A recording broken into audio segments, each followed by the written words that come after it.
प्राचीन भारत की धरती पर जब वन शांत थे, नदियां निर्मल थीं और मनुष्य का जीवन प्रकृति के अधिक निकट था, तब कपिलवस्तु से दूर एक छोटे से ग्राम में आनंद नाम का एक युवक रहता था। वो बुद्धिमान तो था, पर उसकी एक आदत उसे हर जगह संकट में डाल देती थी। वो बहुत बोलता था, बिना सोचे बिना समझे हर बात पर अपनी राय देना, दूसरों की बात काट देना और अपने ज्ञान का प्रदर्शन करना उसकी स्वाभाविक प्रवृत्ति बन चुकी थी। गांव में लोग उससे बचकर चलने लगे थे। घर में माता पिता चिंतित रहते, मित्र उससे दूर हो गए थे और स्वयं आनंद को भी भीतर ही भीतर बेचैनी रहने लगी थी। एक दिन गांव में ये समाचार फैला कि भगवान बुद्ध पास के वन में विहार कर रहे हैं। दूर दूर से लोग उनके दर्शन और उपदेश सुनने के लिए जा रहे थे। आनंद ने भी सोचा कि वो जाकर उनसे प्रश्न करेगा, अपनी बुद्धि का परिचय देगा और शायद कोई विशेष ज्ञान प्राप्त करेगा। वो मन ही मन अनेक प्रश्नों की सूची बनाता हुआ वन की ओर चल पड़ा। वन में पहुंचकर उसने देखा, वातावरण अत्यंत शांत था। वृक्षों के नीचे भिक्षु ध्यान में लीन थे। पक्षियों की मधुर ध्वनि के बीच एक अद्भुत स्थिरता थी। उस स्थिरता के केंद्र में भगवान बुद्ध विराजमान थे। उनके चेहरे पर गहरी करुणा और शांति झलक रही थी। आनंद ने पहली बार किसी मनुष्य को इतना मौन और फिर भी इतना पूर्ण देखा। जब सभा आरंभ हुई तो लोग क्रम से अपने प्रश्न पूछने लगे। कोई दुख के कारण पूछता, कोई परिवार की समस्या लेकर आता, कोई जीवन का अर्थ जानना चाहता। बुद्ध प्रत्येक को धैर्यपूर्वक सुनते, बीच में टोकते नहीं और फिर सरल शब्दों में उत्तर देते। आनंद को यह देखकर आश्चर्य हुआ कि वे पहले सुनते हैं फिर बोलते हैं। अंततः उसकी बारी आई। वो आगे बढ़ा और बिना रुके बोलना शुरू कर दिया। भगवान, मुझे ज्ञान चाहिए। मैं बहुत पढ़ा लिखा हूँ। मुझे लगता है कि लोग मुझे समझते नहीं। मैं जो कहता हूँ वो सही होता है, पर कोई मानता नहीं। मैं क्या करूँ कि सब मेरी बात माने? बुद्ध शांत रहे। उन्होंने तुरंत उत्तर नहीं दिया। कुछ क्षणों तक वे आनंद को देखते रहे। वो असहज हो गया। उसे लगा शायद उन्होंने सुना नहीं, इसलिए वो फिर बोलने लगा। भगवान, क्या आप सुन रहे हैं? मैं कहना चाहता हूँ कि। बुद्ध ने धीरे से हाथ उठाकर संकेत किया और बोले, तुम्हें क्या लगता है अभी इस वन में सबसे अधिक ध्वनि किसकी है? आनंद ने चारों ओर देखा। हवा की सरसराहट, पक्षियों की चहचहाहट, दूर कहीं बहती नदी की धुन। उसने कहा, प्रभु, मुझे तो सब ध्वनियां सुनाई दे रही हैं। बुद्ध मुस्कुराए। और तुम्हारे भीतर? आनंद चौंका। मेरे भीतर? हाँ, बुद्ध बोले, तुम्हारे भीतर भी ध्वनियां हैं, विचारों की, शब्दों की, स्वयं को सिद्ध करने की इच्छा की। जब भीतर इतना शोर हो तब बाहर की शांति कैसे सुनाई देगी? आनंद पहली बार निरुत्तर हुआ। वो चुप हो गया। बुद्ध ने कहा, चुप रहना केवल मुख का मौन नहीं है, ये मन का मौन है। जब तक मन चुप नहीं होता तब तक वाणी का मौन अधूरा है। आनंद ने पूछा, पर भगवान, क्या बोलना गलत है? नहीं, बुद्ध ने उत्तर दिया, बोलना गलत नहीं है। असावधान वाणी दुख का कारण बनती है। जो वाणी सत्य हो, हितकारी हो, समयानुकूल हो और कोमल हो, वही सम्यक वाणी है। पर सम्यक वाणी तभी संभव है जब व्यक्ति मौन का अभ्यास करे। फिर बुद्ध ने एक कथा सुनाई। एक बार एक व्यक्ति मेरे पास आया और उसने मुझे बहुत अपशब्द कहे। मैं शांत रहा। जब वो थक गया तो मैंने उससे पूछा, यदि कोई व्यक्ति किसी को उपहार दे और वो उसे स्वीकार न करे तो वो उपहार किसके पास रहेगा? उसने कहा, देने वाले के पास। तब मैंने कहा, तुम्हारे अपशब्द भी मैं स्वीकार नहीं करता। आनंद ने अनुभव किया कि मौन में कितनी शक्ति है। उसने वही निश्चय किया कि वो एक दिन का मौन रखेगा। अगले दिन वो भिक्षुओं के साथ बैठा, पर बोलने की आदत के कारण बार बार उसके होंठ खुल जाते। वो स्वयं को रोकता। उसे भीतर बेचैनी होती, जैसे कुछ कहना आवश्यक हो। पर धीरे धीरे उसने अनुभव किया कि हर बात कहना आवश्यक नहीं होती। तीसरे दिन उसने देखा कि जब वो कम बोलता है तो अधिक सुन पाता है। उसे लोगों की पीड़ा समझ में आने लगी। पहले वो केवल अपनी बात सोचता था, अब दूसरों की भी सुनने लगा। उसे ज्ञात हुआ कि उसका अधिकांश बोलना केवल स्वयं को महत्वपूर्ण सिद्ध करने के लिए था। कुछ दिनों बाद वो पुनः बुद्ध के पास गया। इस बार उसने कम शब्दों में कहा, भगवान, मैंने मौन का अभ्यास किया। मैं अपने भीतर के शोर को देख पाया, पर वो पूरी तरह शांत नहीं हुआ। बुद्ध बोले, मन को शांत करना समय लेता है। जैसे तालाब का पानी तब तक साफ नहीं दिखता जब तक कीचड़ बैठ न जाए, वैसे ही मन का कीचड़ भी धैर्य से बैठता है। मौन उसका पहला चरण है। आनंद ने पूछा, क्या मौन से ज्ञान प्राप्त होता है? बुद्ध ने कहा, मौन से जागरूकता आती है, जागरूकता से समझ और समझ से ज्ञान। जब तुम बोलते हो तुम वही दोहराते हो जो जानते हो। जब तुम सुनते हो तुम कुछ नया सीखते हो। जब तुम मौन होते हो तब तुम स्वयं को जानने लगते हो। आनंद ने उस दिन से प्रतिदिन कुछ समय मौन रहने का संकल्प लिया। वो प्रातः नदी के किनारे बैठता, श्वास पर ध्यान देता और अपने विचारों को आते जाते देखता। कभी क्रोध उठता, कभी पुरानी बातों की स्मृति, कभी भविष्य की चिंता। वो उन्हें रोकने का प्रयास नहीं करता, केवल देखता। धीरे धीरे विचारों की तीव्रता कम होने लगी। गांव लौटने पर लोगों ने उसमें परिवर्तन देखा। अब वो बीच में नहीं बोलता था। जब कोई उससे सलाह मांगता तो वो पहले पूरी बात सुनता। उसकी वाणी में कोमलता आ गई थी। लोग उसकी बातों को महत्व देने लगे क्योंकि वो कम बोलता था पर सारगर्भित बोलता था। एक दिन गांव में विवाद हुआ। दो परिवार आपस में झगड़ रहे थे। पहले आनंद भी ऐसे विवादों में कूद पड़ता और बात को और बढ़ा देता, पर इस बार वो शांत रहा। उसने दोनों पक्षों को अलग अलग सुना, फिर शांत स्वर में कहा, यदि हम थोड़ी देर चुप होकर सोचें तो समाधान स्वयं प्रकट होगा। उसने सबको कुछ क्षण मौन रहने को कहा। प्रारंभ में लोग हंसे पर फिर चुप हो गए। कुछ ही देर में क्रोध की तीव्रता कम होने लगी और समझौता हो गया। आनंद को तब अनुभव हुआ कि मौन केवल व्यक्तिगत साधना नहीं, सामाजिक शांति का साधन भी है। उसने समझा कि शब्द तीर की तरह होते हैं, छूट जाए तो लौटते नहीं। इसलिए बोलने से पहले रुकना, सोचना और देखना आवश्यक है। वर्षों बाद जब वो पुनः बुद्ध के दर्शन को गया तो उसने विनम्रता से कहा, भगवान, पहले मैं सोचता था कि बोलकर मैं सबको जीत लूंगा। अब जान गया हूँ कि मौन रहकर मैं स्वयं को जीत सकता हूँ। बुद्ध ने कहा, जो स्वयं को जीत लेता है वही सच्चा विजेता है। हजारों युद्ध जीतने से श्रेष्ठ है अपने मन को जीतना। आनंद ने पूछा, क्या कभी पूर्ण मौन संभव है? बुद्ध ने उत्तर दिया, जब भीतर लोभ, क्रोध और मोह शांत हो जाते हैं तब मौन स्वाभाविक हो जाता है। तब वाणी केवल करुणा का माध्यम बनती है। तब शब्द कम और अर्थ गहरे होते हैं। समय बीतता गया। आनंद ने जीवन में अनेक उतार चढ़ाव देखे, पर मौन की साधना ने उसे स्थिर बनाए रखा। जब कोई उसकी निंदा करता वो तुरंत उत्तर नहीं देता। जब कोई प्रशंसा करता वो उसमें बह नहीं जाता। उसने सीखा कि प्रतिक्रिया देने से पहले विराम लेना ही सच्ची स्वतंत्रता है। उसने अपने बच्चों को भी यही सिखाया कि बोलने से पहले 3 प्रश्न करो, क्या ये सत्य है, क्या ये आवश्यक है, क्या ये हितकारी है। यदि तीनों का उत्तर हाँ हो तभी बोलो, अन्यथा मौन ही श्रेष्ठ है। गांव में लोग अब उसे सम्मान से देखते थे। वे कहते, पहले आनंद बहुत बोलता था, अब वो कम बोलता है पर उसकी हर बात में गहराई होती है। आनंद मुस्कुरा देता क्योंकि वो जानता था कि ये उसकी नहीं, मौन की शक्ति है। एक संध्या वो उसी वन में गया जहां उसने पहली बार बुद्ध को देखा था। अब वहां भिक्षुओं की संख्या कम थी। समय बदल चुका था पर वृक्ष वैसे ही खड़े थे। उसने आंखें बंद की और गहरी शांति का अनुभव किया। उसे लगा जैसे बुद्ध का स्वर भीतर से कह रहा हो, चुप रहना केवल शब्दों का त्याग नहीं, अहंकार का त्याग है। आनंद ने समझ लिया कि मौन का अर्थ भागना नहीं, जागना है। ये दबाना नहीं, देखना है। ये कमजोरी नहीं, महान शक्ति है। जो व्यक्ति मौन में स्वयं को देख लेता है वो संसार को स्पष्ट देख सकता है। उस दिन से आनंद का जीवन एक शांत धारा की तरह बहने लगा। उसने न तो संसार छोड़ा न कर्तव्य त्यागे। उसने केवल इतना किया कि अनावश्यक शब्दों का भार छोड़ दिया। और जब कभी उसे क्रोध आता या कुछ कहने की तीव्र इच्छा होती, वो बुद्ध की वो बात याद करता, जब भीतर शोर हो बाहर की शांति सुनाई नहीं देती। धीरे धीरे उसका मन उस वन की तरह हो गया जहाँ ध्वनियां हैं पर अशांति नहीं, जहाँ शब्द हैं पर कोलाहल नहीं। और यही थी भगवान बुद्ध के अनुसार चुप रहने की कला। एक ऐसी साधना जो मनुष्य को स्वयं से मिलाती है, वाणी को पवित्र करती है और जीवन को सरल बना देती है। वन की उस संध्या के बाद आनंद का जीवन और भी गहराई में उतरने लगा। पहले उसने मौन को एक अभ्यास की तरह अपनाया था, अब वो उसके स्वभाव में उतरने लगा। वो समझ चुका था कि चुप रहना केवल बोलना बंद करना नहीं, बल्कि हर प्रतिक्रिया के पहले जागरूक हो जाना है। कुछ समय बाद उसके जीवन में एक नई परीक्षा आई। गांव में एक व्यापारी आया जो अपने लाभ के लिए लोगों को ऊंचे दाम पर वस्तुएं बेचता और मीठी बातों से उन्हें प्रभावित करता। वो आनंद की ख्याति सुन चुका था। उसने सोचा कि यदि आनंद उसका समर्थन कर दे तो लोग बिना प्रश्न किए उसकी बात मान लेंगे। व्यापारी आनंद के पास आया और बोला, तुम गांव में सम्मानित हो। यदि तुम मेरे व्यापार की प्रशंसा कर दो तो सब लोग मुझ पर विश्वास करेंगे। बदले में मैं तुम्हें धन दूंगा। पहले का आनंद होता तो तुरंत उत्तर देता, या तो क्रोध से या तर्क से, पर अब वो शांत रहा। उसने व्यापारी की आंखों में देखा, कुछ क्षण मौन रखा। उस मौन में व्यापारी असहज होने लगा। आनंद ने धीरे से कहा, यदि मैं केवल धन के लिए बोलूं तो मेरी वाणी शुद्ध नहीं रहेगी, और यदि मेरी वाणी शुद्ध नहीं तो उसका प्रभाव भी शुद्ध नहीं होगा। मैं वही बोल सकता हूं जो सत्य और हितकारी हो। व्यापारी ने उपहास किया, सत्य और हित से पेट नहीं भरता। आनंद मुस्कुराया, असत्य से आत्मा खाली हो जाती है। व्यापारी चला गया। कुछ महीनों बाद उसका छल प्रकट हुआ और वो गांव छोड़कर भाग गया। तब लोगों ने आनंद से कहा, तुमने पहले ही चेतावनी क्यों नहीं दी? आनंद ने उत्तर दिया, हर व्यक्ति को अनुभव से सीखना होता है। यदि मैं बिना पूछे बोलता तो शायद कोई ना मानता। कभी कभी मौन भी शिक्षा देता है।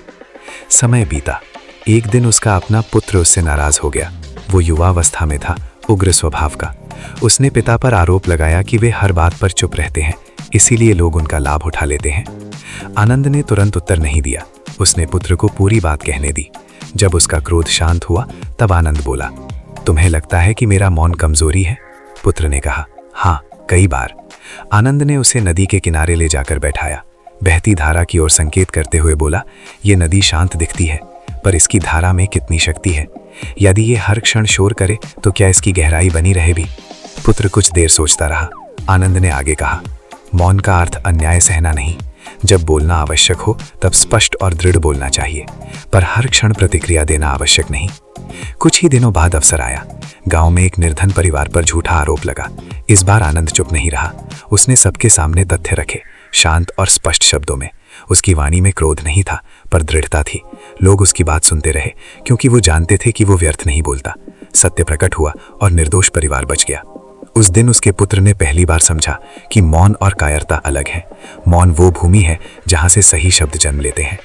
वर्षों के अभ्यास से आनंद का मन इतना स्थिर हो गया कि वो अपने विचारों को उठते ही देख लेता। यदि ईर्ष्या आती तो वो उसे दबाता नहीं, केवल पहचानता। यदि प्रशंसा मिलती तो वो उसमें डूबता नहीं। उसने समझ लिया था कि भीतर की प्रतिक्रियाएं ही बाहरी शब्द बनती हैं। एक बार वो पुनः भगवान बुद्ध के दर्शन को गया। इस बार वो प्रश्न लेकर नहीं, कृतज्ञता लेकर गया था। सभा के अंत में वो उनके पास बैठा। लंबे समय तक दोनों मौन रहे। फिर बुद्ध ने पूछा, आनंद, अब मौन कैसा लगता है?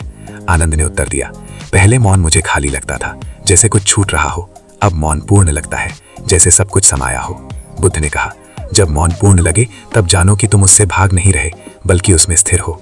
आनंद ने पूछा, क्या मैं कभी पूर्ण रूप से जागरूक हो पाऊंगा? बुद्ध बोले, जागरण कोई दूर की मंजिल नहीं। हर क्षण जब तुम बिना प्रतिक्रिया के देख पाते हो, वही जागरण है। जब तुम शब्दों को साधन बनाते हो, लक्ष्य नहीं, वही सम्यक वाणी है। समय के साथ आनंद स्वयं लोगों को सिखाने लगा। वो लंबी शिक्षाएं नहीं देता था, वो केवल अभ्यास कराता। कुछ क्षण का मौन, फिर श्वास पर ध्यान। लोग पहले बेचैन होते, फिर धीरे धीरे स्थिर होने लगते। एक वृद्ध ने उससे पूछा, क्या चुप रहने से जीवन की समस्याएं समाप्त हो जाती हैं? आनंद ने कहा, समस्याएं समाप्त नहीं होती, पर उन्हें देखने का दृष्टिकोण बदल जाता है। जब मन शांत हो तो समाधान स्पष्ट दिखता है। धीरे धीरे उसका जीवन एक उदाहरण बन गया। उसने कोई ग्रंथ नहीं लिखा, कोई उपदेशों का संग्रह नहीं किया। उसकी शिक्षा उसके व्यवहार में थी। बुढ़ापे में जब वो शैया पर लेटा था, उसके चारों ओर परिवार और शिष्य बैठे थे। किसी ने पूछा, आप हमें अंतिम शिक्षा क्या देंगे? आनंद ने धीमे स्वर में कहा, जब भी बोलो पहले अपने भीतर देखो। यदि भीतर अशांति है तो पहले उसे शांत करो। शब्द वही बोलो जो करुणा से जन्मे हो।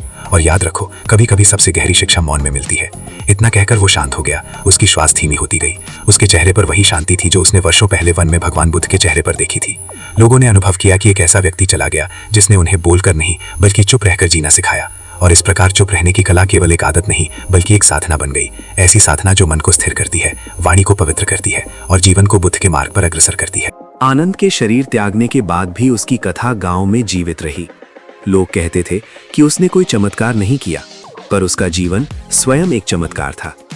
उसके जाने के बाद उसके पुत्र ने उसके स्थान पर लोगों का मार्गदर्शन करना प्रारंभ किया, पर वो बार बार ये स्वीकार करता कि वो अभी भी सीख रहा है। एक दिन गांव में भयंकर सूखा पड़ा।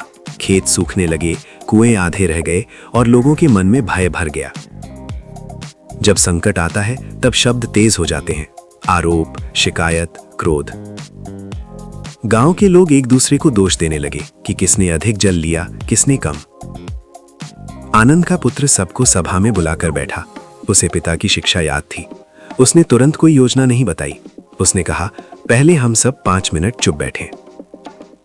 लोगों ने असंतोष प्रकट किया, पानी नहीं है और ये हमें चुप बैठा रहा है। पर कुछ बुजुर्गों ने समर्थन किया। सब धीरे धीरे शांत हुए। 5 मिनट का मौन जैसे 5 वर्षों की थकान को सामने ले आया। जब लोग शांत हुए तब विचार स्पष्ट होने लगे। सभा में एक वृद्ध किसान बोला, यदि हम बारी बारी से पानी लें और एक तालाब को गहरा करें तो शायद कुछ उपाय हो। दूसरे ने कहा, हम वर्षा जल रोकने के लिए नालियां बना सकते हैं। धीरे धीरे समाधान निकलने लगे। पुत्र ने महसूस किया कि मौन ने लोगों के भीतर की बुद्धि को जगाया। उसने कहा, मेरे पिता कहा करते थे, जब मन का कोलाहल रुकता है तब समाधान स्वयं बोलता है। कुछ ही महीनों में गांव ने मिलकर नए तालाब बनाए। वर्षा आई तो जल भर गया। लोगों ने अनुभव किया कि संकट से अधिक भयानक हमारा घबराया हुआ मन होता है। समय आगे बढ़ा। आनंद की कथा आसपास के गांवों में भी फैलने लगी। एक युवा भिक्षु जो भगवान बुद्ध की शिक्षाओं का अध्ययन कर रहा था, उस गांव में आया। उसने लोगों से पूछा, आनंद कौन थे? लोगों ने कहा, वे एक साधारण गृहस्थ थे, पर उन्होंने हमें चुप रहने की कला सिखाई। भिक्षु को आश्चर्य हुआ। उसने सोचा कि वो बुद्ध की शिक्षाएं सुनाने आया है, पर यहाँ तो लोग पहले से ही उस मार्ग पर चल रहे हैं। उसने सभा में कहा, भगवान बुद्ध ने सम्यक वाणी की शिक्षा दी थी, सत्य, हितकारी, समयानुकूल और कोमल वाणी। पर सम्यक वाणी का आधार सम्यक मौन है। आपके गांव ने इसे जीकर दिखाया है। रात को वो भिक्षु नदी किनारे बैठा। उसे अनुभव हुआ कि जैसे आनंद की साधना की तरंगे अभी भी वहां हैं। उसने आंखें बंद की और मन ही मन प्रार्थना की, हे तथागत, आपकी शिक्षा कितनी सरल है, पर उसे जीने वाले ही उसे समझते हैं। वर्षों बाद आनंद का पौत्र बड़ा हुआ। वो जिज्ञासु था, पर उसके भीतर भी कभी कभी वाद विवाद की प्रवृत्ति जाग उठती। एक दिन उसने अपनी माता से पूछा, दादाजी हमेशा चुप रहते थे, क्या उन्हें कभी गुस्सा नहीं आता था? माता मुस्कुराई, आता था, पर वे गुस्से को शब्द नहीं बनने देते थे। पहले उसे पहचानते, फिर श्वास के साथ शांत करते। पौत्र ने पूछा, क्या मैं भी सीख सकता हूं? माता ने कहा, सीखना चाहो तो अभी से शुरू करो। जब भी मन में कुछ कहने की तीव्र इच्छा हो, पहले 3 श्वास लो, फिर सोचो क्या यह आवश्यक है। बालक ने अभ्यास शुरू किया। शुरू में वो असफल हुआ। मित्र चाहते तो वो तुरंत बोल पड़ता, पर हर बार उसे दादा की कथा याद आती। धीरे धीरे उसने देखा कि जब वो प्रतिक्रिया नहीं देता तो झगड़ा बढ़ता नहीं। एक दिन विद्यालय में 2 बालकों में विवाद हुआ। शिक्षक ने पौत्र से पूछा, तुम बताओ किसकी गलती है? उसने तुरंत उत्तर नहीं दिया। पहले दोनों की बात सुनी, फिर शांत स्वर में कहा, गलती दोनों की है, क्योंकि दोनों ने बिना सुने उत्तर दिया। शिक्षक चकित रह गया। इस प्रकार एक पीढ़ी से दूसरी पीढ़ी तक मौन की साधना चलती रही। ये कोई नियम नहीं था, कोई बंधन नहीं था, ये एक जागरूकता थी। समय के साथ लोग बदलते गए, पर उस गांव की एक विशेषता बनी रही। वहां विवाद कम होते थे। लोग पहले सुनते, फिर बोलते। यात्रियों को आश्चर्य होता कि यहाँ के लोग इतने धैर्यवान कैसे हैं। एक वृद्ध यात्री ने कहा, यहाँ की हवा में शांति है। गांव के एक बालक ने उत्तर दिया, ये हवा नहीं, हमारे शब्दों के बीच का मौन है। धीरे धीरे ये कथा दूर तक फैल गई कि एक साधारण मनुष्य ने बुद्ध की शिक्षा को जीवन में उतार कर दिखाया। उसने न तो राजपाट छोड़ा, न जंगल में तपस्या की, केवल अपनी वाणी को साधा। और अंततः ये समझ प्रकट हुई कि चुप रहने की कला किसी एक व्यक्ति की संपत्ति नहीं, ये हर उस मनुष्य की क्षमता है जो अपने भीतर झांकने का साहस करता है। जब हम चुप होते हैं तब हम केवल दूसरों को नहीं सुनते, हम अपने भीतर के भय, लोभ और अहंकार को भी सुनते हैं। और जब उन्हें समझ लेते हैं तब शब्द स्वतः ही संयमित हो जाते हैं। इस प्रकार आनंद की कहानी समय के साथ एक परंपरा बन गई। एक ऐसी परंपरा जो कहती है कि जीवन का सबसे बड़ा शोर बाहर नहीं, भीतर है, और सबसे गहरी शांति भी बाहर नहीं, भीतर ही मिलती है। जो इसे समझ लेता है वो संसार में रहते हुए भी शांत रहता है। वही सच्चे अर्थों में बुद्ध के मार्ग पर चलता है। समय की धारा किसी के लिए नहीं रुकती, पर कुछ जीवन ऐसे होते हैं जिनकी सुगंध समय के पार भी बनी रहती है। आनंद की कथा अब केवल एक परिवार की स्मृति नहीं रही थी, वो एक जीवित परंपरा बन चुकी थी। गांव के लोग जब भी किसी निर्णय के सामने खड़े होते, वे कहते, पहले मौन फिर वचन। ये वाक्य धीरे धीरे उनके जीवन का नियम बन गया। एक वर्ष गांव में एक नया शिक्षक आया। वो नगर से पढ़कर आया था, विद्वान था, तर्क में प्रखर था। उसने देखा कि यहाँ के लोग बहस कम करते हैं और उत्तर देने में समय लेते हैं। उसे ये धीमापन लगा। एक दिन उसने सभा में कहा, जीवन में आगे बढ़ना है तो तेज होना पड़ेगा, इतनी चुप्पी से क्या लाभ? सभा में बैठे बुजुर्ग मुस्कुराए। आनंद का पौत्र जो अब युवा हो चुका था, शांत बैठा रहा। शिक्षक ने उससे पूछा, तुम बताओ, क्या हर बात में मौन ठीक है? युवा ने विनम्रता से कहा, हर बात में नहीं, पर बिना मौन के सही वचन दुर्लभ हैं। शिक्षक ने चुनौती दी, यदि कोई तुम्हें अपमानित करे तो क्या तुम चुप रहोगे? युवा ने कुछ क्षण आंखें बंद की, फिर बोला, पहले मैं अपने भीतर देखूंगा कि अपमान ने मुझे क्यों विचलित किया। यदि मेरा अहंकार आहत हुआ है तो वो मेरा अभ्यास है। यदि किसी अन्य के हित के लिए उत्तर देना आवश्यक है तो मैं बोलूंगा, पर क्रोध से नहीं। शिक्षक कुछ क्षण मौन हो गया। उसने पहली बार अनुभव किया कि ये मौन अज्ञान का नहीं, जागरूकता का है। धीरे धीरे शिक्षक भी उस परंपरा से प्रभावित हुआ। उसने विद्यार्थियों को पढ़ाते समय एक नया अभ्यास शुरू किया। हर दिन पाठ आरंभ करने से पहले सब 2 मिनट श्वास पर ध्यान करते। प्रारंभ में बच्चे हंसते, पर कुछ ही दिनों में उन्होंने देखा कि उनका ध्यान अधिक स्थिर हो रहा था। झगड़े कम हो गए, समझ बढ़ने लगी। एक दिन गांव में एक यात्री साधु आया। उसने अनेक स्थानों की यात्रा की थी। उसने गांव की शांति देखकर पूछा, यहाँ ऐसा क्या है जो अन्यत्र नहीं? एक वृद्ध ने उत्तर दिया, यहाँ लोग बोलने से पहले सुनते हैं और सुनने से पहले स्वयं को देखते हैं। साधु ने कहा, ये तो वही मार्ग है जो तथागत ने बताया था, सम्यक स्मृति, सम्यक वाणी। रात को साधु ने सभा में कथा कही। उसने बताया कि कैसे भगवान बुद्ध ने अपने जीवन में मौन को स्थान दिया। कई बार वे प्रश्नों का उत्तर तुरंत नहीं देते थे, क्योंकि प्रश्नकर्ता का मन उत्तर सुनने योग्य नहीं होता था। वे प्रतीक्षा करते थे, जब तक प्रश्न भीतर से ना उठे तब तक उत्तर का मूल्य नहीं। सभा में बैठे लोगों ने अनुभव किया कि आनंद ने भी यही सीखा था, उत्तर से अधिक महत्वपूर्ण है प्रश्न की परिपक्वता। वर्षों बाद वो युवा जो आनंद का पौत्र था, स्वयं वृद्ध होने लगा। एक दिन उसने अपने शिष्यों को बुलाया और कहा, मैंने जीवन में देखा है कि शब्द पुल भी बनाते हैं और दीवार भी। यदि हम जागरूक ना हो तो वाणी दीवार बन जाती है, पर यदि हम भीतर से शांत हो तो वही वाणी पुल बन जाती है। एक शिष्य ने पूछा, गुरुदेव, भीतर की शांति कैसे स्थिर रहे? संसार तो बदलता रहता है। वृद्ध ने उत्तर दिया, संसार का बदलना स्वाभाविक है। शांति को स्थिर करने का प्रयास मत करो, केवल हर परिवर्तन को जागरूक होकर देखो। जब तुम परिवर्तन से लड़ते नहीं तब मन शांत रहता है। उसने आगे कहा, चुप रहना भागना नहीं है, ये उस क्षण को पूरा पूरा देखना है। जब तुम क्रोध में चुप रहते हो तो वो दबाव है, जब तुम समझ में चुप रहते हो तो वो स्वतंत्रता है। समय के साथ गांव एक उदाहरण बन गया। दूर दूर से लोग वहां आकर कुछ दिन बिताते, मौन का अभ्यास करते। कोई विशेष आश्रम नहीं था, कोई औपचारिक दीक्षा नहीं, केवल एक अभ्यास। सुबह नदी किनारे बैठना, श्वास देखना और दिन भर बोलने से पहले रुकना। एक दिन एक युवा व्यापारी वहां आया। वो जीवन की दौड़ में थक चुका था। उसने कहा, मेरे पास धन है पर शांति नहीं, मैं क्या करूं? वृद्ध ने कहा, 3 दिन यहां रहो। पहले दिन जितना चाहो बोलो, दूसरे दिन आधा बोलो, तीसरे दिन केवल आवश्यक बोलो और हर रात अपने शब्दों को याद करो कितने आवश्यक थे। व्यापारी ने वैसा ही किया। तीसरे दिन उसे अनुभव हुआ कि उसके अधिकांश शब्द केवल आदत थे, आवश्यकता नहीं। उसने कहा, मैंने पहली बार अपने भीतर का शोर सुना है। वृद्ध ने मुस्कुराकर कहा, जब तुम अपने भीतर का शोर सुन लेते हो तभी उसे शांत करने की यात्रा शुरू होती है। धीरे धीरे वो गांव केवल स्थान नहीं रहा, एक प्रतीक बन गया। ये स्मरण दिलाने वाला कि बुद्ध की शिक्षा ग्रंथों में सीमित नहीं, जीवन में उतरने के लिए है।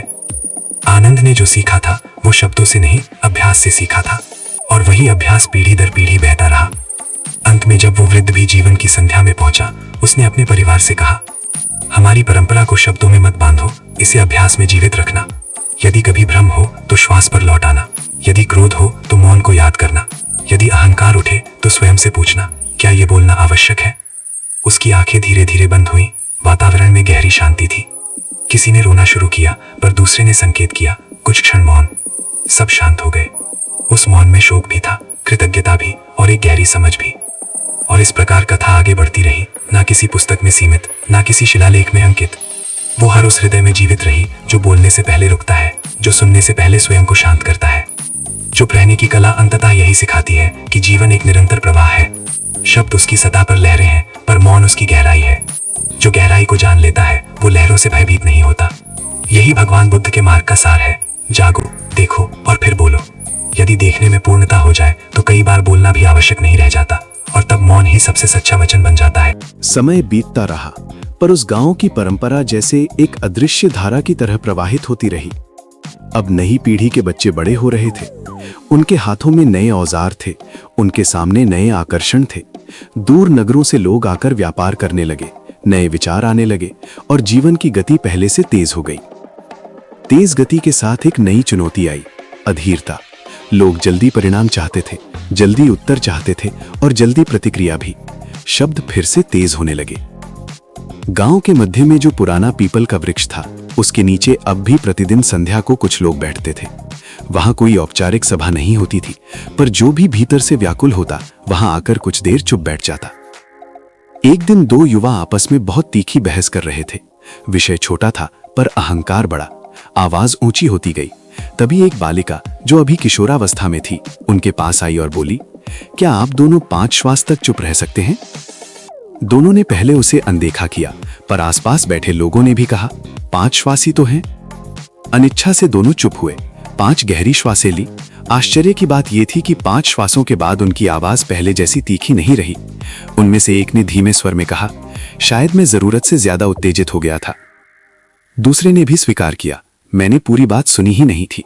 बालिका मुस्कुराई, उसे ये शिक्षा किसी पुस्तक से नहीं मिली थी, ये तो वातावरण में बसी थी, आनंद की परंपरा की तरह। इसी बीच दूर नगर से एक राजकर्मी आया। उसे ये सुनकर आश्चर्य हुआ कि ये गांव बिना किसी कठोर नियम के शांत रहता है। उसने लोगों से पूछा, आप लोग विवादों को कैसे सुलझाते हैं? यहाँ कोई दंड व्यवस्था दिखाई नहीं देती। एक बुजुर्ग ने उत्तर दिया, हम दंड से पहले मौन रखते हैं, कई बार दंड की आवश्यकता ही नहीं रहती। राजकर्मी ने सोचा कि यह केवल संयोग होगा। उसने जानबूझकर एक छोटी सी अफवाह फैलाई, ये देखने के लिए कि लोग कैसे प्रतिक्रिया देंगे। कुछ लोगों के मन में संशय उठा, पर तुरंत पीपल के नीचे सभा हुई। वहां सबने पहले 10 मिनट मौन रखा। उस मौन में कई लोगों ने अपने भीतर की बेचैनी देखी। फिर एक व्यक्ति ने शांत स्वर में कहा, हमने स्वयं सत्य की जांच नहीं की और विश्वास कर लिया, ये हमारी भूल है। धीरे धीरे अफवाह का प्रभाव समाप्त हो गया। राजकर्मी ने स्वीकार किया, मैंने परीक्षा ली थी, पर मैं स्वयं परीक्षा में पड़ गया। मैं देख रहा हूं कि यहाँ लोग प्रतिक्रिया नहीं, उत्तर देते हैं। गांव के एक युवक ने कहा, प्रतिक्रिया अंधी होती है, उत्तर जागृत, अंतर मौन से पैदा होता है। समय और आगे बढ़ा। अब दुनिया बदल रही थी। बाहर के नगरों में शोर बढ़ रहा था, बाजारों का, वाद विवाद का, महत्वाकांक्षाओं का। कई युवा गांव छोड़कर नगरों में काम करने लगे। कुछ समय बाद जब वे लौटते तो उनके भीतर भी वही तेजी और तनाव दिखता। एक ऐसा ही युवक वापस आया। वो सफल था, धनवान था, पर उसके चेहरे पर थकान थी। उसने अपने दादा की कथा बचपन में सुनी थी, पर अभ्यास नहीं किया था। वो पीपल के नीचे बैठा और बोला, नगर में हर कोई बोल रहा है, कोई सुनता नहीं, वहां मौन दुर्बलता समझा जाता है, मैं क्या करूं?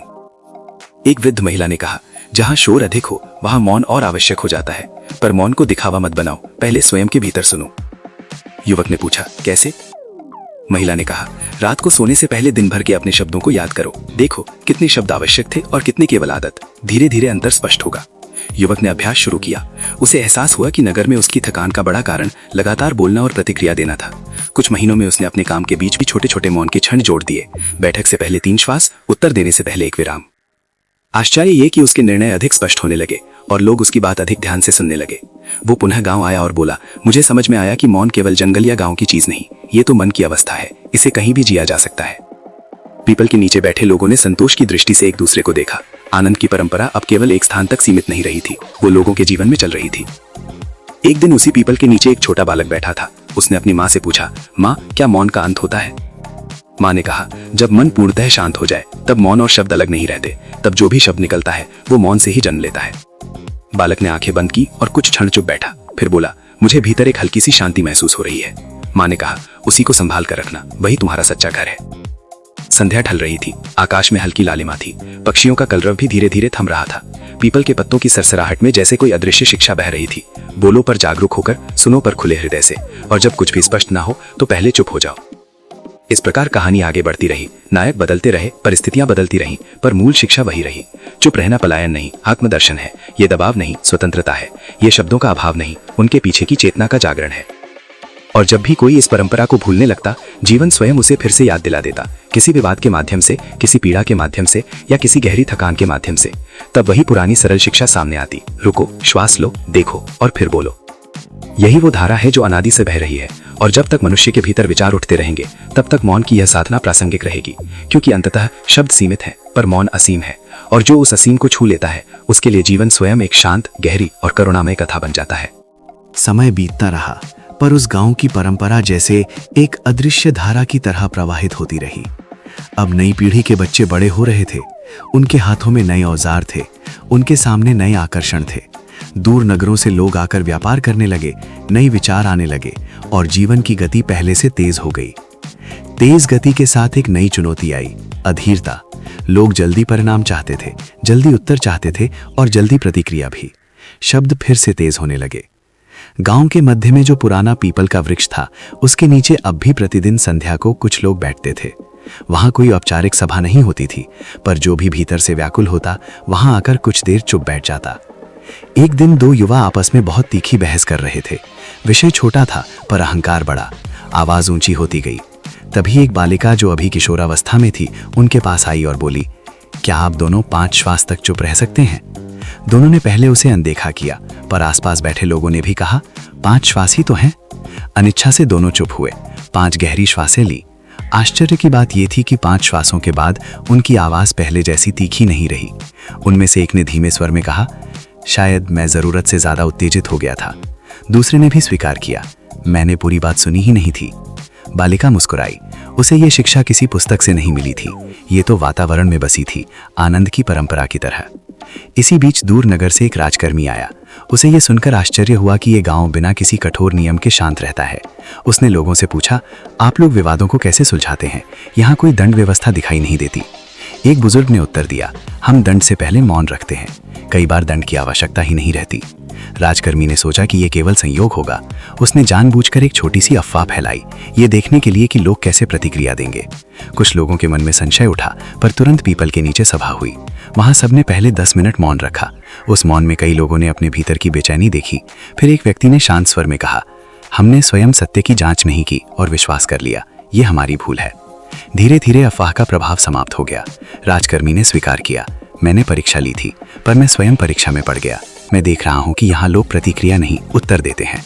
एक युवक ने कहा, प्रतिक्रिया अंधी होती है, उत्तर जागरूक, अंतर मौन से पैदा होता है। समय और आगे बढ़ा। अब दुनिया बदल रही थी। बाहर के नगरों में शोर बढ़ रहा था, बाजारों का, वाद विवाद का, महत्वाकांक्षाओं का। कई युवा गांव छोड़कर नगरों में काम करने लगे। कुछ समय बाद जब वे लौटते तो उनके भीतर भी वही तेजी और तनाव दिखता। एक ऐसा ही युवक वापस आया। वो सफल था, धनवान था, पर उसके चेहरे पर थकान थी। उसने अपने दादा की कथा बचपन में सुनी थी, पर अभ्यास नहीं किया था। वो पीपल के नीचे बैठा और बोला, नगर में हर कोई बोल रहा है, कोई सुनता नहीं। वहां मौन दुर्बलता समझा जाता है, मैं क्या करूं? एक वृद्ध महिला ने कहा, जहां शोर अधिक हो वहां मौन और आवश्यक हो जाता है, पर मौन को दिखावा मत बनाओ, पहले स्वयं के भीतर सुनो। युवक ने पूछा, कैसे? महिला ने कहा, रात को सोने से पहले दिन भर के अपने शब्दों को याद करो। देखो कितने शब्द आवश्यक थे और कितने केवल आदत। धीरे धीरे अंतर स्पष्ट होगा। युवक ने अभ्यास शुरू किया। उसे एहसास हुआ कि नगर में उसकी थकान का बड़ा कारण लगातार बोलना और प्रतिक्रिया देना था। कुछ महीनों में उसने अपने काम के बीच भी छोटे छोटे मौन के क्षण जोड़ दिए। बैठक से पहले 3 श्वास, उत्तर देने से पहले एक विराम। आश्चर्य ये कि उसके निर्णय अधिक स्पष्ट होने लगे और लोग उसकी बात अधिक ध्यान से सुनने लगे। वो पुनः गांव आया और बोला, मुझे समझ में आया कि मौन केवल जंगल या गांव की चीज नहीं, ये तो मन की अवस्था है। इसे कहीं भी जिया जा सकता है।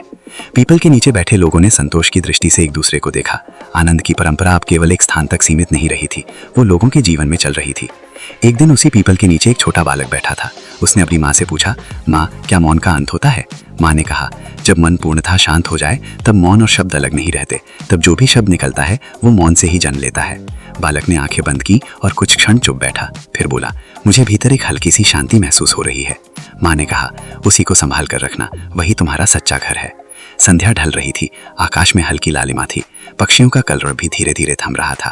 पीपल के पत्तों की सरसराहट में जैसे कोई अदृश्य शिक्षा बह रही थी। बोलो पर जागरूक होकर, सुनो पर खुले हृदय से, और जब कुछ भी स्पष्ट ना हो तो पहले चुप हो जाओ। इस प्रकार कहानी आगे बढ़ती रही। नायक बदलते रहे, परिस्थितियां बदलती रही, पर मूल शिक्षा वही रही। चुप रहना पलायन नहीं, आत्मदर्शन है। ये दबाव नहीं, स्वतंत्रता है। ये शब्दों का अभाव नहीं, उनके पीछे की चेतना का जागरण है। और जब भी कोई इस परंपरा को भूलने लगता, जीवन स्वयं उसे फिर से याद दिला देता, किसी विवाद के माध्यम से, किसी पीड़ा के माध्यम से, या किसी गहरी थकान के माध्यम से। तब वही पुरानी सरल शिक्षा सामने आती, रुको, श्वास लो, देखो और फिर बोलो। यही वो धारा है जो अनादि से बह रही है, और जब तक मनुष्य के भीतर विचार उठते रहेंगे तब तक मौन की यह साधना प्रासंगिक रहेगी। क्योंकि अंततः शब्द सीमित हैं, पर मौन असीम है, और जो उस असीम को छू लेता है उसके लिए जीवन स्वयं एक शांत, गहरी और करुणामय कथा बन जाता है। समय की यात्रा अब उस बिंदु पर पहुंच चुकी थी जहां गांव केवल एक स्थान नहीं रहा था, वो एक दृष्टि बन चुका था। लोग दूर दूर से आते, कुछ दिन रहते, फिर अपने अपने जीवन में लौट जाते, पर उनके भीतर कुछ बदल चुका होता। एक दिन एक युवा स्त्री वहां आई। उसकी आंखों में बेचैनी थी। उसने कहा, मैं अपने परिवार से बहुत प्रेम करती हूं, पर हम सब एक दूसरे को समझ नहीं पाते। हर बात पर बहस हो जाती है, मैं क्या करूं? पीपल के नीचे बैठे एक वृद्ध ने उससे पूछा, जब बहस होती है तब तुम क्या करती हो? स्त्री ने कहा, मैं अपनी बात समझाने की कोशिश करती हूं, जोर देकर। वृद्ध मुस्कुराए, आज से एक प्रयोग करो। जब अगली बार बहस शुरू हो तो तुरंत उत्तर मत देना। पहले अपने भीतर उठती भावना को पहचानना। क्या वो दुख है, क्रोध है या भय? उसे नाम दो, पर शब्द मत दो। फिर श्वास लो। यदि उसके बाद भी बोलना आवश्यक लगे तो शांत स्वर में कहो। स्त्री ने ऐसा ही किया। प्रारंभ में उसे कठिन लगा। भीतर से शब्द जैसे बाहर आने को धक्का देते थे, पर उसने देखा कि जब वो रुकती है तो सामने वाला भी धीरे धीरे शांत होने लगता है। कुछ ही सप्ताह में घर का वातावरण बदलने लगा। वो पुनः गांव आई और बोली, मैंने जाना कि मैं सुनने से पहले ही बोल देती थी। अब जब मैं सुनती हूं तो कई बार बोलना ही नहीं पड़ता। लोगों ने अनुभव किया कि मौन की ये साधना केवल व्यक्तिगत शांति नहीं देती, संबंधों में भी गहराई लाती है। इसी बीच एक और घटना घटी। पास के नगर में एक बड़ा विवाद उठ खड़ा हुआ। दो समुदायों के बीच तनाव बढ़ गया। कुछ लोगों ने गांव से सहायता मांगी क्योंकि उन्हें विश्वास था कि यहाँ के लोग शांतिपूर्ण समाधान सुझा सकते हैं। गांव से कुछ प्रतिनिधि वहां गए। उन्होंने देखा कि दोनों पक्ष अपनी अपनी बात पर अड़े हुए हैं। शब्दों की आग भड़क रही थी। प्रतिनिधियों ने पहले कुछ नहीं कहा। उन्होंने दोनों पक्षों से निवेदन किया कि वे एक साथ बैठें और कुछ क्षण मौन रखें। लोगों ने पहले विरोध किया, पर स्थिति इतनी गंभीर थी कि उन्होंने प्रयास करने का निश्चय किया। कुछ मिनट का मौन, प्रारंभ में बेचैनी, फिर धीरे धीरे थकान सामने आई। जब लोग शांत हुए तब एक वृद्ध ने कहा, हम सब अपने भय से बोल रहे हैं। यदि हम अपने भय को पहचान लें तो शायद समाधान निकल आए। ये वाक्य किसी तर्क से नहीं, अनुभव से निकला था। धीरे धीरे बातचीत का स्वर बदला। आरोपों की जगह प्रश्न आए, प्रश्नों की जगह समझ। विवाद तुरंत समाप्त नहीं हुआ, पर दिशा बदल गई। नगर के एक नेता ने गांव के प्रतिनिधियों से पूछा, आपने ऐसा क्या किया? आपने तो बहुत कम बोला। उन्होंने उत्तर दिया, हमने केवल स्थान दिया, मौन का स्थान। जहां मन शांत हो वहां समाधान स्वयं प्रकट होता है। समय और आगे बढ़ा। अब नई पीढ़ी में कुछ लोग ऐसे भी थे जो इस परंपरा पर प्रश्न उठाते थे। वे कहते, दुनिया इतनी तेज हो गई है, केवल चुप रहने से क्या होगा, हमें सक्रिय होना चाहिए। एक सभा बुलाई गई। वहां एक युवक खड़ा हुआ और बोला, मैं मानता हूं कि मौन महत्वपूर्ण है, पर क्या केवल मौन से अन्याय रुक जाएगा? सभा में एक बुजुर्ग ने उत्तर दिया, केवल मौन पर्याप्त नहीं, पर बिना मौन के किया गया कर्म अक्सर अंधा होता है। पहले भीतर स्पष्टता, फिर बाहर कर्म। उन्होंने आगे कहा, मौन और कर्म विरोधी नहीं है, मौन कर्म की जड़ है। यदि जड़ स्वस्थ हो तो वृक्ष भी स्वस्थ होगा। युवक ने कुछ समय इस पर विचार किया। उसने देखा कि जब वो बिना सोचे समझे विरोध करता है तो संघर्ष बढ़ता है, पर जब वो पहले परिस्थिति को समझता है फिर बोलता है तो उसकी बात में अधिक प्रभाव होता है। धीरे धीरे ये समझ गहरी होती गई कि मौन निष्क्रियता नहीं, सजगता है। ये पलायन नहीं, तैयारी है। एक दिन वर्षा के बाद आकाश अत्यंत स्वच्छ था। पीपल के नीचे कुछ बच्चे खेल रहे थे। अचानक एक बच्चे ने पूछा, क्या भगवान बुद्ध भी ऐसे ही चुप रहते थे? एक वृद्ध ने उत्तर दिया, हाँ, पर उनका मौन खाली नहीं था, उसमें करुणा थी, समझ थी। जब वे बोलते थे तो हर शब्द जागरूकता से भरा होता था। बच्चे ने फिर पूछा, क्या हम भी वैसे बन सकते हैं? वृद्ध ने मुस्कुराकर कहा, हर मनुष्य में वही संभावना है, पर शुरुआत छोटी होती है। एक श्वास, एक विराम, एक सजग शब्द। संध्या होते होते सब शांत हो गए। हवा में ठंडक थी। दूर कहीं मंदिर की घंटी बजी। उस ध्वनि के बाद कुछ क्षण का गहरा मौन छा गया। उस मौन में जैसे पीढ़ियों की साधना समाई हुई थी। आनंद का पहला संघर्ष, उसके पुत्र की समझ, पौत्र की जागरूकता, नगर के लोगों का परिवर्तन और नई पीढ़ी की जिज्ञासा। कहानी अब किसी एक व्यक्ति की नहीं रही थी। यह हर उस मनुष्य की कहानी बन चुकी थी जो अपने भीतर के शोर को पहचान कर उसे शांत करने की यात्रा पर निकलता है। और ये यात्रा समाप्त नहीं होती। हर दिन नए विचार उठते हैं, नए शब्द जन्म लेते हैं, पर यदि उनके बीच थोड़ी सी जगह हो, थोड़ा सा मौन, तो जीवन की दिशा बदल सकती है। यही इस कथा का सतत प्रवाह है। न आरंभ स्पष्ट दिखता है, न अंत, केवल एक अभ्यास चलता रहता है। रुकना, देखना, समझना और फिर बोलना। जब ये अभ्यास जीवन का स्वभाव बन जाता है, तब व्यक्ति संसार में रहकर भी उससे अभिभूत नहीं होता। वो शोर के बीच भी शांत रहता है और उसकी शांति दूसरों के लिए दीपक बन जाती है। और इस प्रकार चुप रहने की कला, जो कभी एक युवक के लिए संघर्ष थी, अब एक जीवित विरासत बन गई। ऐसी विरासत जो बताती है कि सच्ची शक्ति शब्दों में नहीं, शब्दों के पीछे की जागरूकता में है। समय का पहिया घूमता रहा। अब उस गांव के लोग केवल अपने भीतर की शांति तक सीमित नहीं रहे। वे समझने लगे थे कि मौन का अर्थ केवल व्यक्तिगत अभ्यास नहीं, सामूहिक चेतना भी है। एक वर्ष ऐसा आया जब आसपास के क्षेत्रों में अशांति फैलने लगी। लोग छोटी छोटी बातों पर उत्तेजित हो जाते, अफवाहें तेजी से फैलती और शब्दों का विष वातावरण को भारी कर देता। गांव के कुछ युवा चिंतित हुए। उन्होंने कहा, क्या हम केवल अपने गांव में शांत रहकर संतुष्ट रहें? क्या हमें बाहर भी कुछ करना चाहिए? सभा बुलाई गई। पीपल के नीचे सब एकत्र हुए। लंबे समय तक कोई नहीं बोला। फिर एक मध्यम आयु का व्यक्ति उठा और बोला, हम बाहर जाकर उपदेश देंगे तो लोग शायद ना सुने, पर यदि हम स्वयं उदाहरण बने तो शायद कुछ बदल सके। एक वृद्धा ने जोड़ा, शांति को फैलाने का सबसे गहरा तरीका है उसे जीना। तय हुआ कि कुछ लोग आसपास के गांव में जाकर केवल एक अभ्यास साझा करेंगे, विवाद से पहले 5 मिनट का मौन। कोई बड़ा भाषण नहीं, कोई तर्क नहीं, केवल अनुभव का निमंत्रण। जब वे दूसरे गांव पहुंचे, वहां लोग पहले से ही क्रोध में थे। उन्होंने कहा, हमारे पास मौन के लिए समय नहीं है, समस्या गंभीर है। गांव से आए प्रतिनिधियों ने विनम्रता से कहा, ठीक है, पर निर्णय लेने से पहले केवल 5 मिनट बैठ लें। यदि कुछ ना बदले तो हम चले जाएंगे। अनिच्छा से लोग बैठ गए। 5 मिनट का मौन किसी को बहुत लंबा लगा, किसी को छोटा, पर जब आंखें खुली तो कुछ चेहरों की कठोरता पिघल चुकी थी। एक युवक ने स्वीकार किया, मैं बिना सुने ही बोल रहा था। दूसरे ने कहा, मुझे डर था कि मेरी बात दब जाएगी, इसीलिए मैं जोर से बोल रहा था।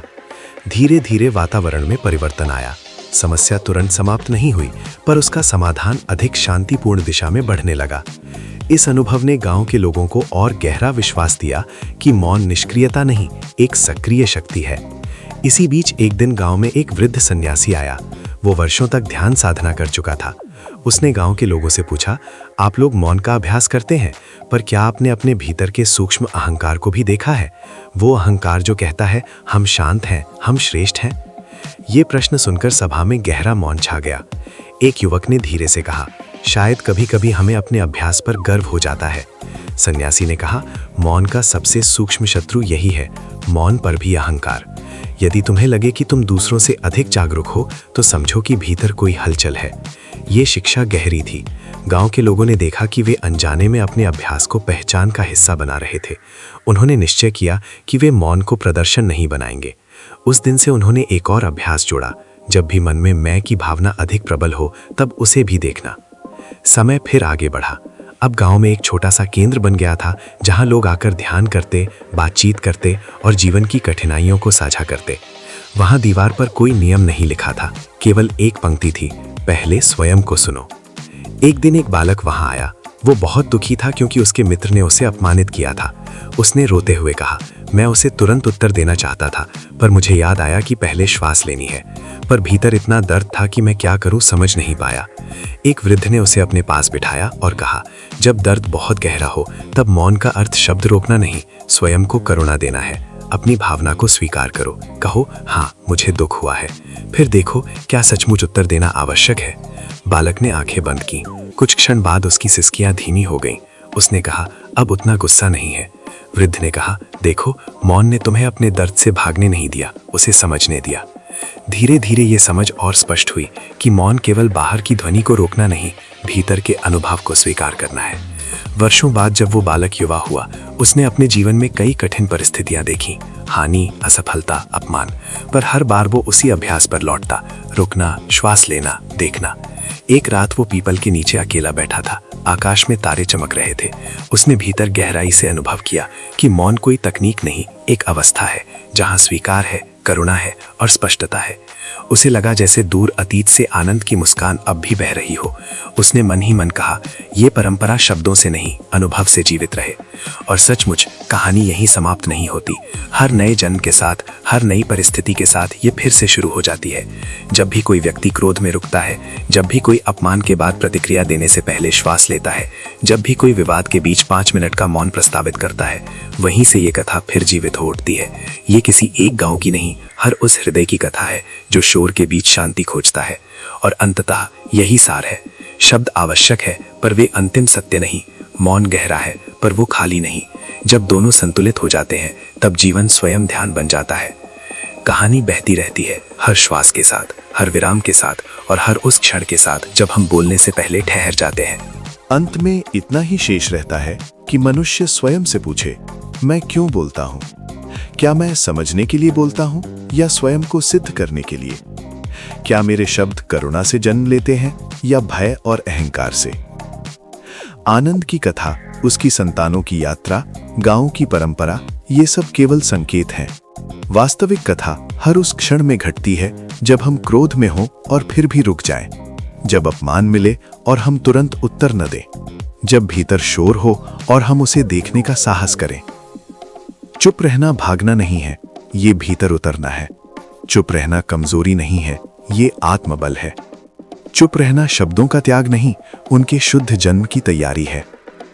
भगवान बुद्ध ने सिखाया था कि सम्यक वाणी वही है जो सत्य हो, हितकारी हो, समयानुकूल हो और कोमल हो। पर उस वाणी की जड़ है सम्यक मौन, वो मौन जिसमें मन जागरूक हो, अहंकार शांत हो और करुणा उपस्थित हो। जब हम इस मौन को छू लेते हैं तब जीवन बदलने लगता है।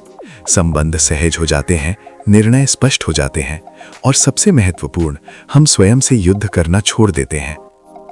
कहानी का अंत किसी एक मृत्यु या किसी एक पीढ़ी पर नहीं होता। उसका अंत तब होता है जब हम सुनना छोड़ देते हैं, और उसका आरंभ हर बार होता है जब हम फिर से सुनने का निर्णय लेते हैं, दूसरों को भी और स्वयं को भी।